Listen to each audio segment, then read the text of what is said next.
So hello friends, এটা আমার নতুন ব্লগের চ্যানেল, তাই তোমরা সাবস্ক্রাইব করে দেবেন, লাইক করে দেবেন, কমেন্ট করবেন। তো সায়ন ফোন করেছিল, বললো যে ওদের বাড়ি যেতে। তো চলে এসেছি ওদের বাড়ি, বেশি দূর নয় আমাদের বাড়ি থেকে ওদের বাড়িটা। তো চলে এসেছি। হ্যালো, দেখি সামনে শুনতে পাচ্ছি গানের আওয়াজ, মনে হচ্ছে গিটার শিখছে। চলো দেখি, যে মনে হচ্ছে গিটার শিখছে।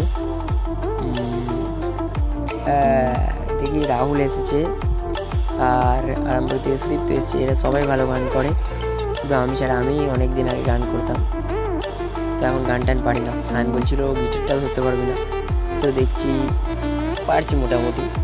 তো একটু গান টান বাজাচ্ছিলাম তো ততক্ষণ। সায়ন ততক্ষণ ব্লগটা করছিল। তো এটা রাহুল খুব ভালো গান করে। ও বলছিল পারবে না ভালো গান করতে, তো একটা গান করে আমি দেখিয়ে দিয়েছিলাম। আর এটা হচ্ছে সুদীপ্ত আরামবাগে। লাইক, কমেন্ট, শেয়ার করতে ভুলবেন না। টাটা, পরের ব্লগে।